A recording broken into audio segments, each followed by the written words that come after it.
Passion fruit చెట్టు అండి, కాయలు కాస్తున్నాయి. ఇదిగోండి, చూసారా గుత్తులు గుత్తులు.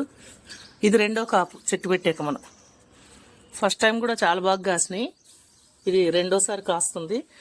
చెట్టు ఇలా కింద ఉంటుంది అనమాట, కింద నుంచి పైకి పాకిచ్చాము. మొత్తం పువ్వులు వచ్చి ఇలా బాగా కాస్తుంది. మన ములక్కాళ్ళు కూడా చాలా కాసినాయండి. మొన్న చుట్టుపక్కల వాళ్ళకి ఒక 3 ఇళ్ళ వాళ్ళకి ఇచ్చామన్నమాట, తలా ఒక 3 కాయలు. అలా మన ఇంట్లో కాసిన చెట్టుకి ఏమైనా పంచితే భలే అనిపిస్తుంది కదా. నాకైతే ఎంత సంతోషం అనిపించిందో. మీకు కూడా అలానే అనిపిస్తుందా? మన ఇంట్లో పువ్వు పూసిన కాయ కాసిన నలుగురితో షేర్ చేసుకుంటే చాలా బాగుంటుంది. అలా ఎవరైనా ఇవ్వకపోతే ఇచ్చి చూడండి, మీకే తెలుస్తుంది ఆ ఫీలింగ్ అనేది.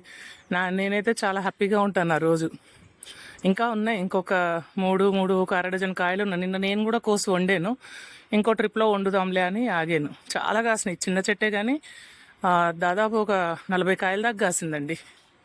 ఇదండి ఈరోజు చిన్న వీడియో. నచ్చితే లైక్ చేయండి, షేర్ చేయండి, సబ్స్క్రైబ్ చేయండి. Thank you for watching.